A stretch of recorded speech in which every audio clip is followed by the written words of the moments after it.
Hello students, देखिए question number first second video का लिखा हुआ है students. -1 -3 5 -1 0 4 are the 3 consecutive vertex of a parallelogram. Find the coordinate of fourth vertex. Students, यहाँ एक parallelogram है। पैरेललोग्राम में 4 वर्टेक्स होता है, ए बी सी डी करके ना, 4 कॉर्नर होता है स्टूडेंट्स। अब इसमें क्या किया है, 3 कॉर्नर का वैल्यू दे दिया है स्टूडेंट्स, मतलब 3 वर्टेक्स दिया हुआ है। अब कहता है कि चौथा वर्टेक्स क्या होगा, ये फाइंड करना है। हमने इससे पहले वाले वीडियो में, उससे भी पहले वाले वीडियो में पढ़ा था, अगर 4 पॉइंट दिया है तो उसमें साबित करें कि ये पैरेललोग्राम है। लेकिन यहाँ क्या किया है कि 3 पॉइंट ही दिया, 3 वर्टेक्स ही दिया है और कहा जा रहा है कि ये पैरेललोग्राम है और 3 पॉइंट भी, 3 वर्टेक्स भी गिवन है, तो चौथा वर्टेक्स क्या होगा। ठीक है, तो सबसे पहले जब इसको हम सॉल्व करेंगे स्टूडेंट्स, तो पैरेललोग्राम बना लीजिए। ऐसा जरूरी है क्या? बहुत जरूरी है, ताकि बनाने में सुविधा हो। इसका स्टूडेंट्स लिख दीजिए -1 -3, बी का स्टूडेंट लिख दीजिए 5 -1, सी का स्टूडेंट लिख दीजिए 0 4 और डी आपको गिवन नहीं है ना। हमने ए बी सी का लिख लिया और ये ए बी और सी, और डी का गिवन स्टूडेंट नहीं है, इसका हम मान लेते हैं एक्स और वाई कोऑर्डिनेट। ये जो आपका डी है ये कोऑर्डिनेट है स्टूडेंट्स एक्स और वाई। एक काम करिए स्टूडेंट्स, इसको इस तरह से मिला देते हैं ना, जो कि इसको बिंदु P पे या फिर O ले लेते हैं। क्या P ही ले, क्या दिक्कत है, P पे इसको स्टूडेंट्स क्रॉस कर रहा है ना। चलिए देखिए, अच्छा से समझना स्टूडेंट्स, लिखेंगे in parallelogram A B C D में, मतलब दिया गया parallelogram A B C D में। स्टूडेंट्स एक बात करो, इसका जो विकर्ण है, डायगोनल है, वो डायगोनल क्या करता है, ये जो डायगोनल ए सी है, ए सी को 2 बराबर भागों में ये पॉइंट बी बांटता है। यानी जब पैरेललोग्राम का दोनों डायगोनल आपस में इंटरसेक्ट करता है तो सभी डायगोनल जो है आपस में 2 बराबर भागों में बट जाता है। यानी स्टूडेंट्स ये जो लाइन है ये लाइन के इक्वल होगा। इसका मतलब है कि पॉइंट P जो है AC लाइन का मिड पॉइंट है। उसी प्रकार से स्टूडेंट्स हमारा जो BD लाइन है, ये वाला लाइन इसके इक्वल होगा ना, डायगोनल। इसका मतलब ये दोनों पार्ट इक्वल है। इसका मतलब है कि BD जो डायगोनल है, स्ट्रेट लाइन है, उसको ये बिंदु P 2 बराबर भागों में बांट रहा है। इसका मतलब BD लाइन का ये मिड पॉइंट होगा। यानी P जो है AC का भी मिड पॉइंट है और BD का भी मिड पॉइंट है। तो हम दोनों लाइन से, दोनों डायगोनल से P का मिड पॉइंट फाइंड कर लेते हैं स्टूडेंट्स। लिखते हैं यहाँ पे, क्योंकि P is a midpoint of diagonal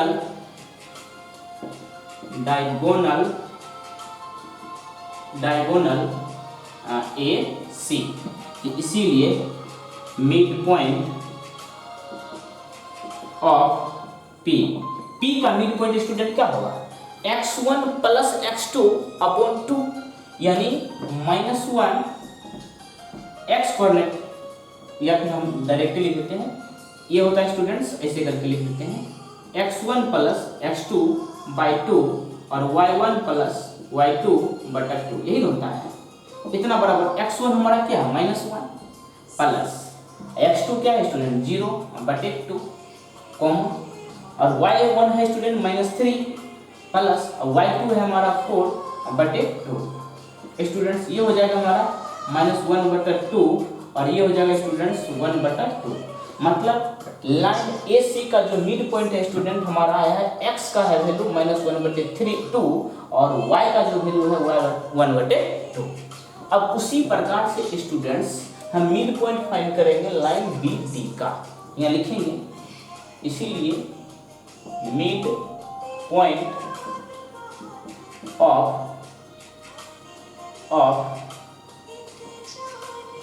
midpoint of P of line, midpoint P of line BD। इस BD का midpoint P बराबर हो जाएगा स्टूडेंट्स x1 प्लस x2 बटे 2 एंड y1 प्लस y2 बटा 2 ना।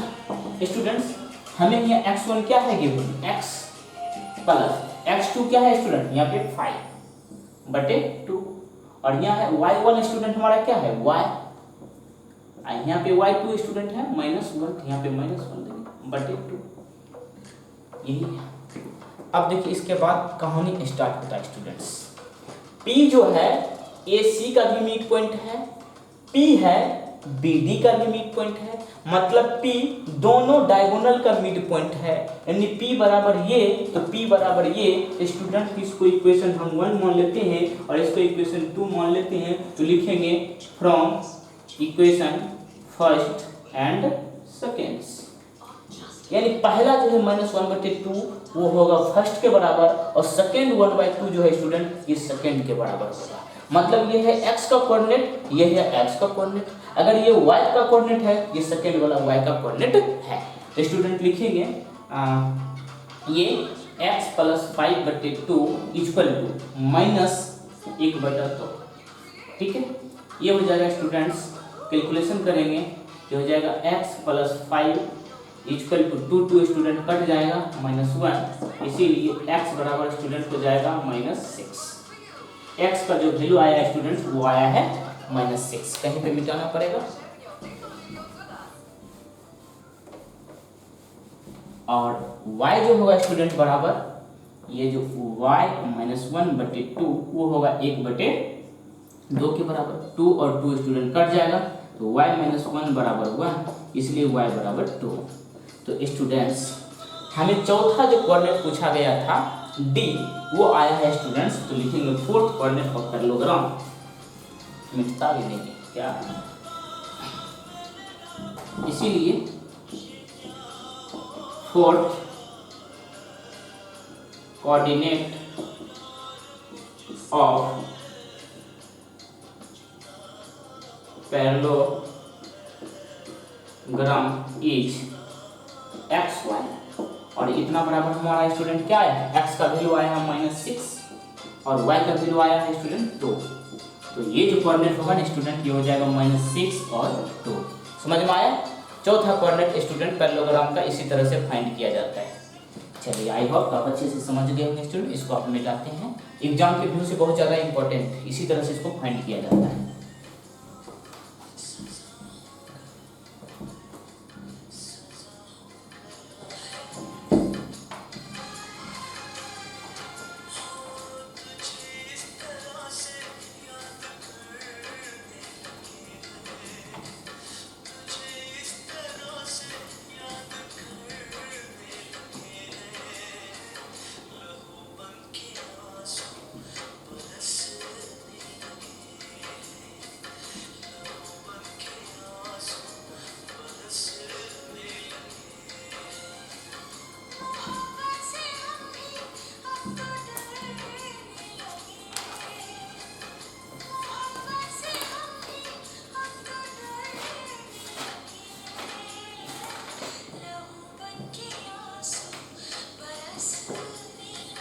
देखिए स्टूडेंट क्वेश्चन नंबर 2,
देखिए स्टूडेंट्स, कहता है the mid point of the side of a triangle are 1 1 2 3 4 1 find coordinate of its vertex. एक ट्रायंगल है स्टूडेंट्स, एक त्रिभुज है, त्रिभुज में 3 वर्टेक्स होता है ए बी सी, जो भी नाम देंगे पी क्यू आर वो भी हो सकता है। कहता है कि इस ट्रायंगल के तीनों साइड का मिड पॉइंट गिवन है। एक ट्रायंगल के साइड का मिड पॉइंट गिवन है और आपको फाइंड करना है स्टूडेंट्स उस ट्रायंगल का वर्टेक्स। यानी फिगर से मैं आपको समझाने का प्रयास करता हूं स्टूडेंट्स। ये ट्रायंगल है, ये आपका एक ट्रायंगल है, नाम दे देता हूं स्टूडेंट्स ए बी और सी। कहता है इस ट्रायंगल ए बी सी में line A B B C और साइड ए सी का मिड पॉइंट दिया है। मिड पॉइंट मतलब बीच वाला बिंदु, ये वाला जो बिंदु है स्टूडेंट ये गिवन है ना। तो हम मान लेते हैं ये है आपका P, ये है Q और ये है R। स्टूडेंट्स P को मान लेते हैं 1 1 दिया है। मान क्या लेंगे, दिया ही है कि जो ट्रायंगल है उसके तीनों साइड का मिड पॉइंट गिवन है। तो हम एक मिड पॉइंट मान लेते हैं P, तो P को 1 1 दे देते हैं। Q का स्टूडेंट ले लेते हैं 2 3 और R का स्टूडेंट ले लेते हैं 4 1। अब एक बात बताओ स्टूडेंट्स, ये जब मिड पॉइंट दिया है हमें कहता है फाइंड करने के लिए तीनों वर्टेक्स A B C, कहता है ये तीनों वर्टेक्स का कोऑर्डिनेट क्या होगा। तो हम मान लेते हैं इसको स्टूडेंट x1 y1, इसको मान लेते हैं x2 y2 और B का मान लेते हैं स्टूडेंट्स x3 y3 ना। अब अच्छे से समझ में आएगा। अगर आपको इसे करके मिलाना है तो स्टूडेंट मिला भी सकते हैं, नहीं भी मिलाओगे तो चलेगा, ठीक है, ऐसा कोई जरूरी नहीं है। लेकिन हाँ ये ध्यान रखना ये इसका मिड पॉइंट है ना। तो लिखते हैं गिवन P 1 1 Q के साथ में है स्टूडेंट्स 2 3 एंड R के साथ में given students 4 1 R mid point of side एकदम सिमिलरली लिखना है। P कहां पर है, ए पी सी पर लिखेंगे ए सी और Q कहां है बी सी पे तो लिखेंगे बी सी एंड और R कहां है स्टूडेंट्स ए बी। कहता है कि P Q R जो है मिड पॉइंट है साइड ए सी बी सी और ए बी का। अब यहां से फार्मूला स्टार्ट होता है स्टूडेंट्स बाय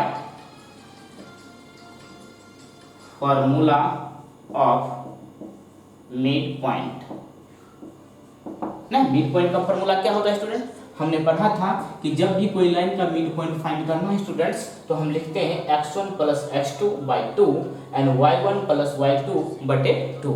तो स्टूडेंट्स इस लाइन का मिड पॉइंट है ना ये वाला, तो लिखते हैं फॉर लाइन ए बी। तो ए बी का जो मिड पॉइंट है स्टूडेंट्स ये हो जाएगा आपका x1 प्लस x2 बटे 2 बराबर हो जाएगा स्टूडेंट 4। आपको कहाँ से आया 4? स्टूडेंट एक बात बताओ, जब भी हम लोग मिड पॉइंट निकालते थे ये r का, तो r का मिड पॉइंट क्या होता था x y और यहाँ होता था x का कोऑर्डिनेट होता था स्टूडेंट्स x1 प्लस x2 बटे 2 और y का होता था स्टूडेंट्स y1 प्लस y2 बटे 2। तो आप देख रहे हैं x का वैल्यू दिया है स्टूडेंट 4 और y कोऑर्डिनेट का वैल्यू दे दिया है 1, यानी कि जो x है इसके जगह 1 है, इस y के जगह यहाँ 4 है, यहाँ पे 1 है। तो ये ऑलवेज वैल्यू स्टूडेंट दिया गया है, गिवन है। इसीलिए हम क्या लिखेंगे, लाइन ए बी का मिड पॉइंट लिखेंगे स्टूडेंट x1 प्लस x2 बटे 2 बराबर पहला नंबर 4 एंड इसको हम जब से स्टूडेंट सॉल्व करेंगे तो ये हो जाएगा आपका x1 प्लस x2 बराबर 4 दूनी 8 equation number first and y1 plus y2 बटे 2 बराबर स्टूडेंट कितना है 1, तो लिखेंगे 1। जब इसको सॉल्व करेंगे स्टूडेंट्स जगह y1 plus y2 equal to 2 multiply 1 यानी 2 इक्वेशन नंबर 2। उसी प्रकार से फॉर लाइन या फिर साइड भी लिख सकते हैं, फॉर साइड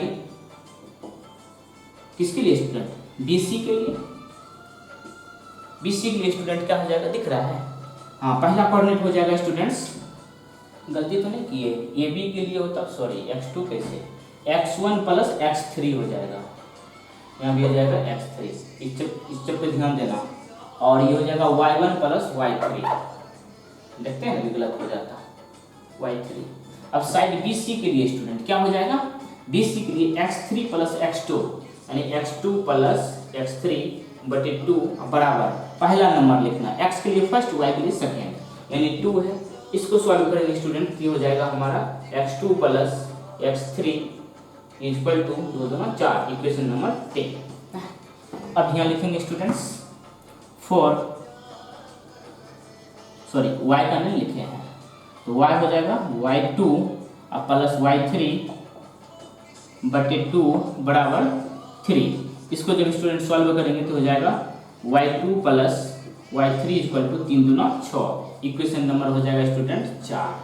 फिर स्टूडेंट लिखेंगे साइड AC के लिए, फॉर साइड AC, इसके लिए स्टूडेंट हो जाएगा आपका इसके लिए तो x1 प्लस x2 बटे 2, ये हो जाएगा पहला नंबर स्टूडेंट 1। इसीलिए जब इसको हम लोग सॉल्व करेंगे स्टूडेंट हो जाएगा x1 प्लस x2 बराबर 1 मल्टीप्लाई 2 यानी 2, इक्वेशन 5। एंड y के लिए स्टूडेंट y1 प्लस y2 बटे 2 बराबर सेकेंड नंबर यानी 1।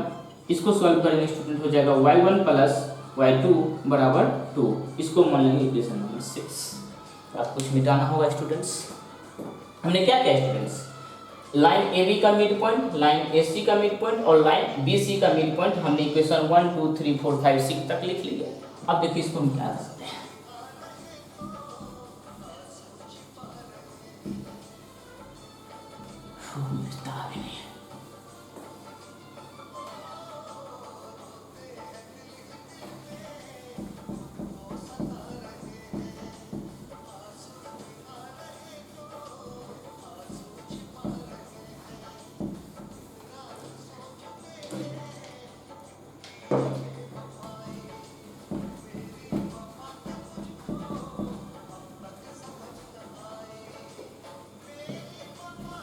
देखिए स्टूडेंट्स, अब हम क्या करेंगे, जिसमें देखिएगा x वाला है उसको x के साथ ही सॉल्व करेंगे, और जिसमें y का इक्वेशन है उसको y के साथ स्टूडेंट्स सॉल्व करेंगे ना, इस बात पर ध्यान दीजिएगा आप, ठीक है।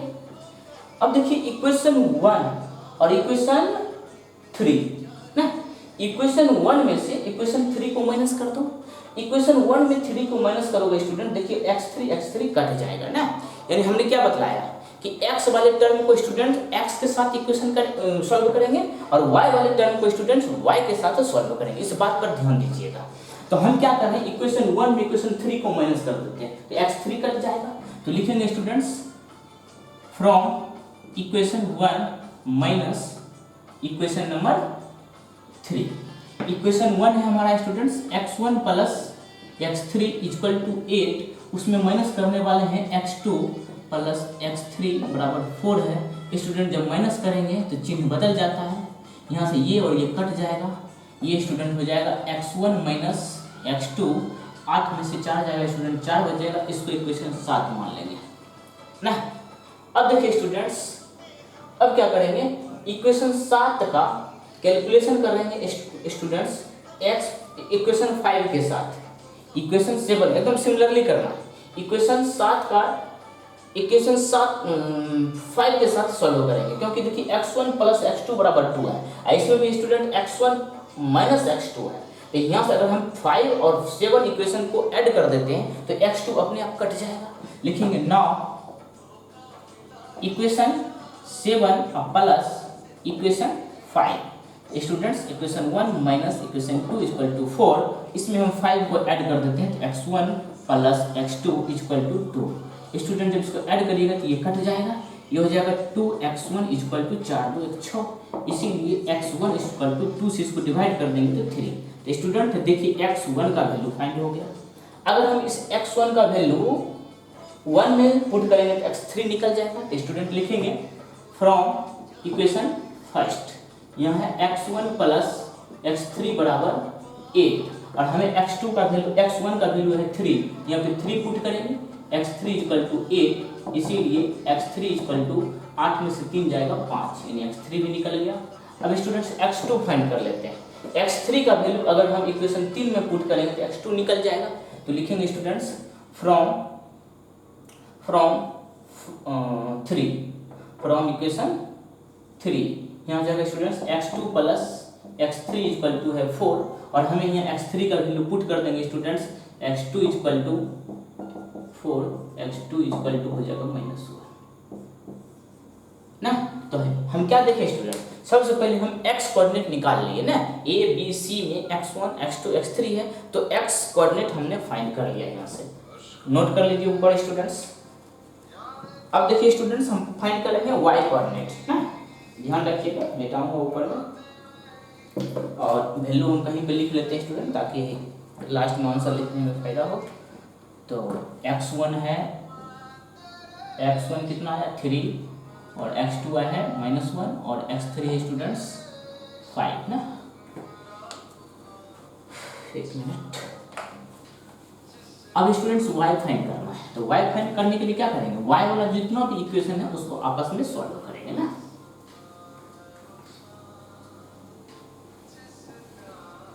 देखिए स्टूडेंट्स, इक्वेशन 2 और इक्वेशन 4 को सॉल्व करते हैं। इक्वेशन 2 में इक्वेशन 4 को माइनस कर देते हैं, तो y3 और y3 कट जाएगा। तो लिखेंगे students equation 2 minus equation 4 sorry गलती लिख रहा हूँ 4।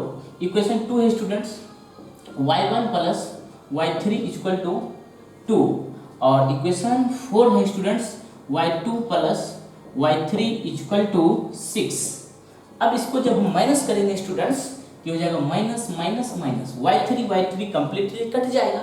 यहाँ बचेगा students y1 minus y2 equal to -4।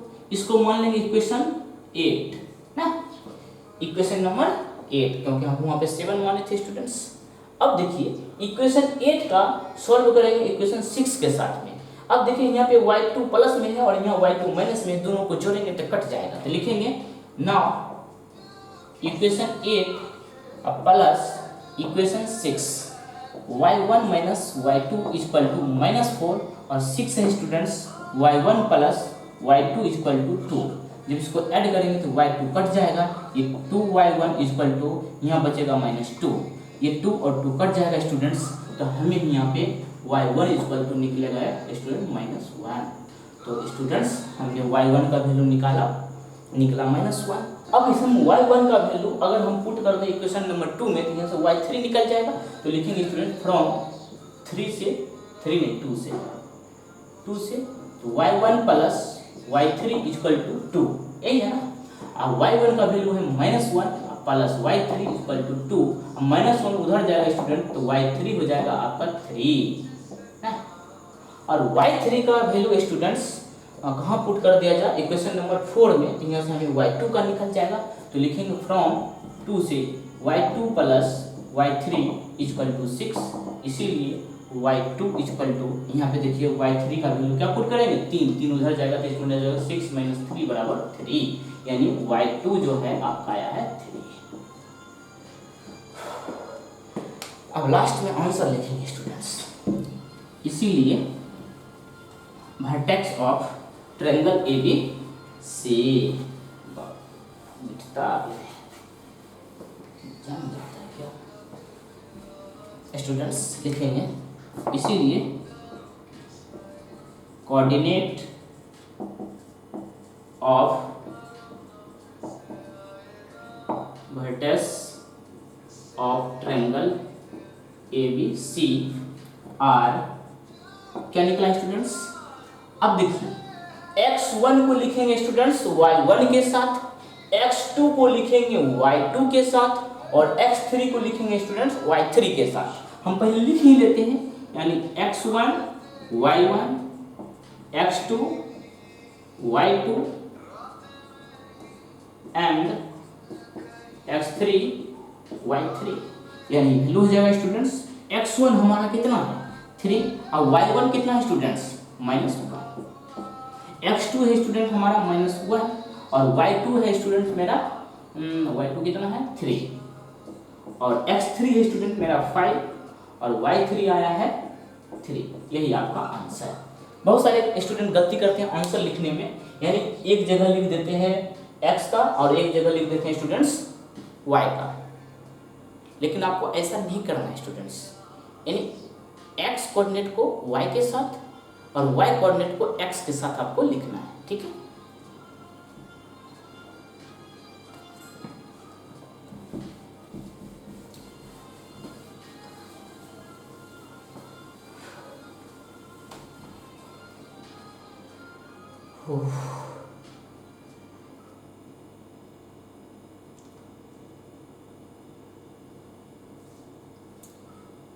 बहुत गर्मी।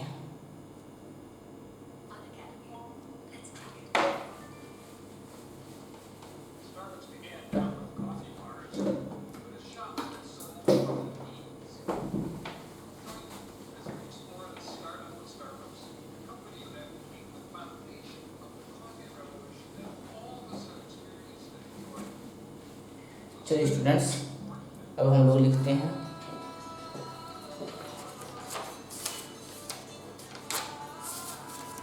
एरिया फाइंड करने के लिए सीखते हैं स्टूडेंट्स। लास्ट क्वेश्चन होगा।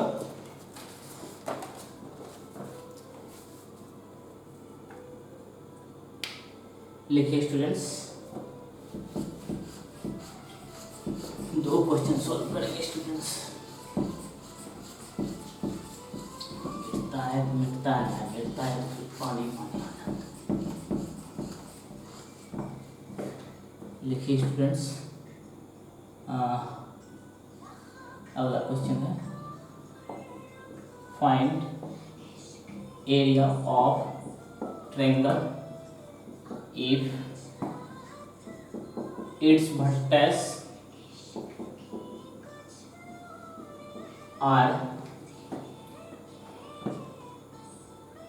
2, 1, 4, 5 and 0, 3। स्टूडेंट्स, एक ट्रायंगल है जिसका वर्टेक्स दिया हुआ है 2, 1, 4, 5 एंड 0, 3। कहता है इसका एरिया फाइंड करने के लिए, ठीक है। बहुत आसान है स्टूडेंट्स, हम यहाँ पे लिख सकते हैं सॉल्यूशन में, given vertex of triangle are 2, 1, 4, 5 and 0, 3। Students, ये इसका वर्टेक्स दिया हुआ है, ठीक है। अब यहाँ से हम इसका क्या करेंगे, ट्रायंगल फाइंड करेंगे। इसके लिए इसमें हम कौन सा फॉर्मूला अप्लाई करें स्टूडेंट्स, ये डिटरमिनेंट वाला फार्मूला यूज करते हैं, क्योंकि बहुत ही आसान है और वहाँ से हम डिटरमिनेंट को एक्सपेंड करके एरिया फाइंड कर सकते हैं। तो स्टूडेंट्स लिखेंगे, इसीलिए एरिया ऑफ ट्रायंगल बराबर 1/2 डिटरमिनेंट का चिन्ह देंगे स्टूडेंट्स। क्या लिखते थे, x1, x2, x3, y1, आप ऐसे करके लिखो, x1, x2, x3, y1, y2, y3, यहाँ पे 1, 1, 1 ना स्टूडेंट्स। 1/2 x1, x2, x3 मतलब फर्स्ट जितना भी नंबर है आपका 2, 4, 0 ये है x कोऑर्डिनेट, और सेकंड जो है 1, 5, 3 वो है y कोऑर्डिनेट। तो हम जहां पर x1, x2, x3 है, फर्स्ट वाला डिजिट लिख दीजिए 2, 4, 0, और y कोऑर्डिनेट में स्टूडेंट लिखेंगे 1, 5, 3 और यहाँ पे 1, 1, 1 ना।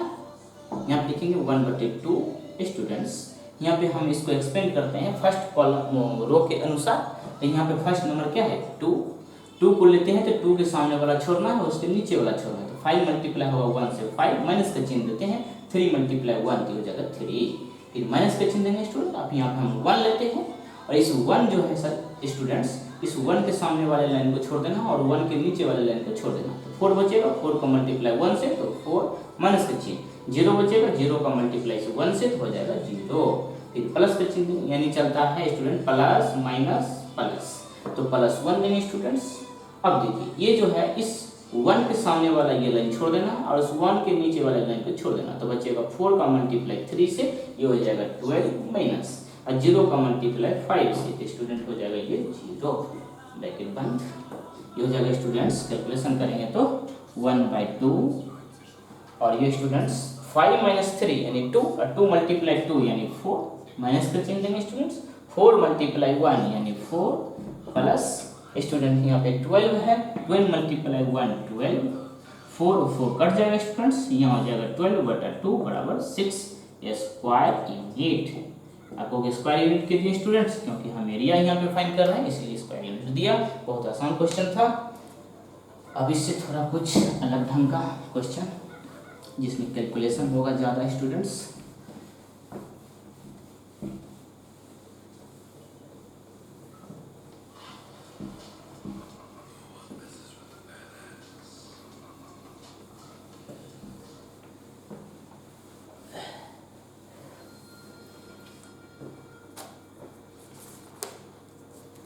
एरिया ही फाइंड करना है स्टूडेंट्स,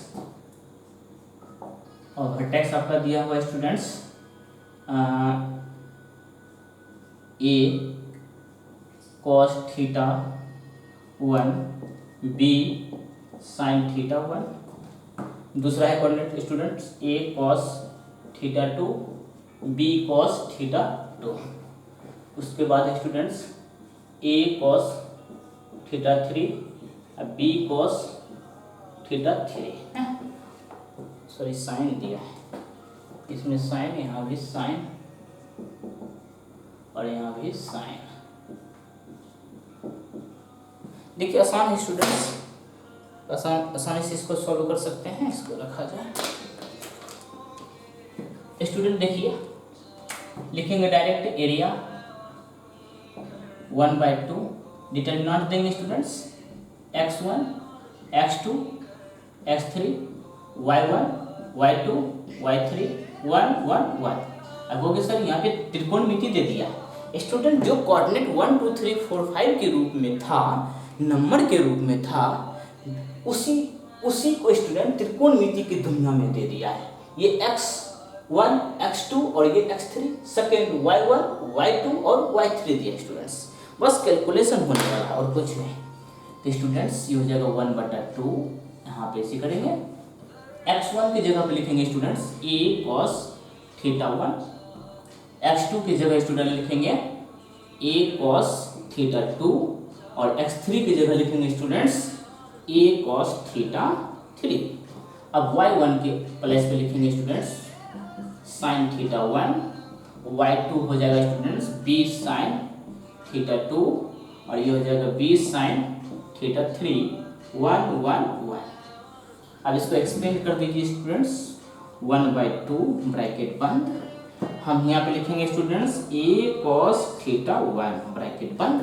ये लाइन खत्म, ये लाइन खत्म, ये मल्टीप्लाई होगा इसके साथ तो हो जाएगा b sin थीटा 2 माइनस ये इसके साथ मल्टीप्लाई होगा तो b sin थीटा 3, फिर माइनस का चिन्ह देंगे स्टूडेंट्स।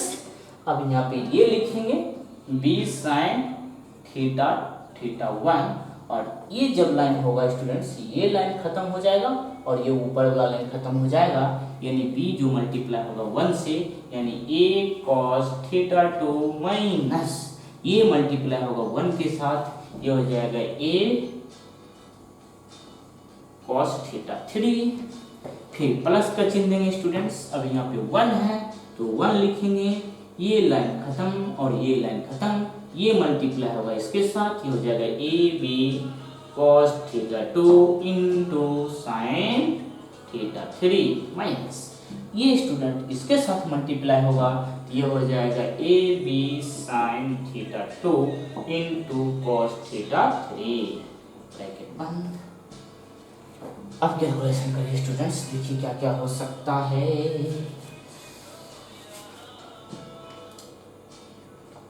1/2 स्टूडेंट्स इसको इससे मल्टीप्लाई कर दो। हमने क्या किया, a को मल्टीप्लाई कर दीजिए इससे, ठीक है, बिना मल्टीप्लाई किए ये सॉल्यूशन होने वाला है नहीं अभी। तो लिख दीजिए student A B cos theta 1 into sine theta 2 minus, फिर इसको मल्टीप्लाई करेंगे स्टूडेंट इससे, ये हो जाएगा A B cos theta 1 into sine theta 3, फिर माइनस के चिन्ह, इसको स्टूडेंट इससे मल्टीप्लाई कर देंगे, ये हो जाएगा b sine theta 1 into cos A B होगा A B sine theta 1 into cos theta two, minus minus से स्टूडेंट हो जाएगा यहाँ पे प्लस, ये हो जाएगा students A B sine theta 1 into cos theta 3। अब स्टूडेंट इसको ब्रैकेट में तोड़ेंगे तो हो जाएगा A B cos theta 2 sine theta 3 minus A B sine theta 2 into cos theta 3। अब देखिए कोई जुटेगा या तो कटेगा। A B cos theta 1 sine theta 2, देखिए तो cos theta 1 sine theta 2, sine theta 1 ये भी नहीं है, खोजना होगा कौन बराबर है कॉस थीटा 1 साइन थीटा 2, नहीं है। अब देखिए थीटा 1 थीटा 3 यहाँ भी नहीं है, नहीं है, ऊपर मिटाना हुआ स्टूडेंट्स।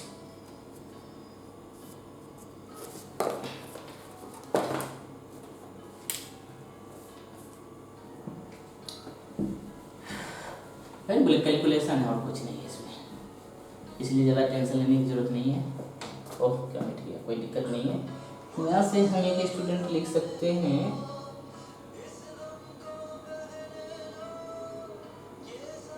बस छोड़ दीजिए स्टूडेंट, आगे क्या लिखोगे, इसमें थोड़ा कैलकुलेशन है, कैलकुलेशन देखना होता है, उसके बाद ही आगे सॉल्व करोगे। ऐसे इसका स्टूडेंट आंसर दिया है 2ab sign theta 1 minus theta 2 बटे 2 into sine theta 2 minus theta 3 बटे 2 into sine theta 3 minus theta 1 बटे 2। तो जरूरी नहीं है, हमने इस तरह से इसको सॉल्व कर दिया, आगे में देख लेगा। ठीक है, आपको नंबर यहाँ से मिलने वाला है स्टूडेंट्स।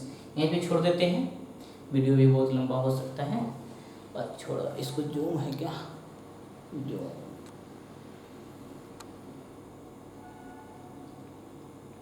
नोट कर लीजिए स्टूडेंट्स। वाह भाई वाह, बहुत गर्मी है। मतलब ये लाइन को आप कैलकुलेशन कर लीजिएगा, ये फार्मूला पा जाएगा तो यहीं पे छोड़ दीजिएगा आपका आंसर। ठीक है, थैंक यू। अच्छी एक बात बताऊँ, कुछ क्वेश्चन दे देता हूँ आपको सॉल्व करने के लिए, फाउंडेशन कम्युनिकेशन का ही है स्टूडेंट्स। और एक एरिया निकालेगा स्टूडेंट, इसका कोऑर्डिनेट हम लिख देता हूँ CT1 C बटे T1, उसके बाद है स्टूडेंट्स CT2 C बटे T2, और अगला है स्टूडेंट्स CT3 C बटे T3। ठीक है, पावर 3 नहीं है, T1 T2 T3 इससे रिप्रेजेंट है। ये कोऑर्डिनेट है आपका, तीनों कोऑर्डिनेट है ट्रायंगल का, और आपको यहाँ से एरिया फाइंड करना है। यही फार्मूला से यूज करके इसका एरिया फाइंड कर लीजिएगा। Thank you.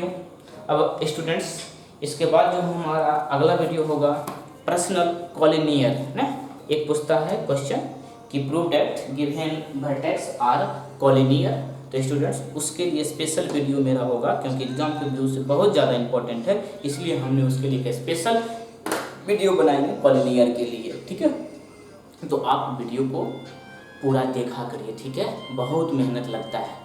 अभी जो स्टूडेंट मैं वीडियो बना रहा हूँ आपको मैं बताता हूँ, आपको बिलीव नहीं होता मैं कितने बजे बना रहा हूँ।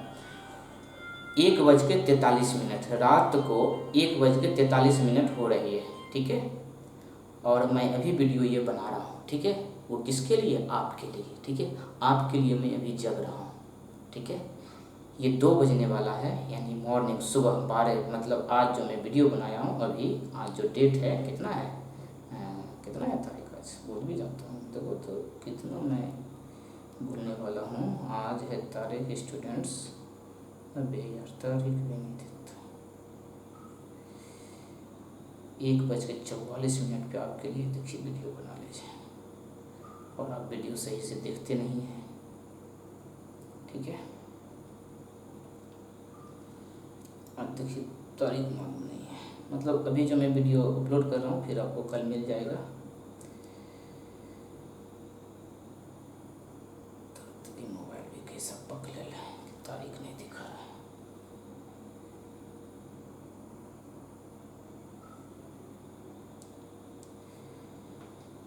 चलो कोई दिक्कत नहीं स्टूडेंट्स, मेरा मोबाइल ये है पकड़ ला।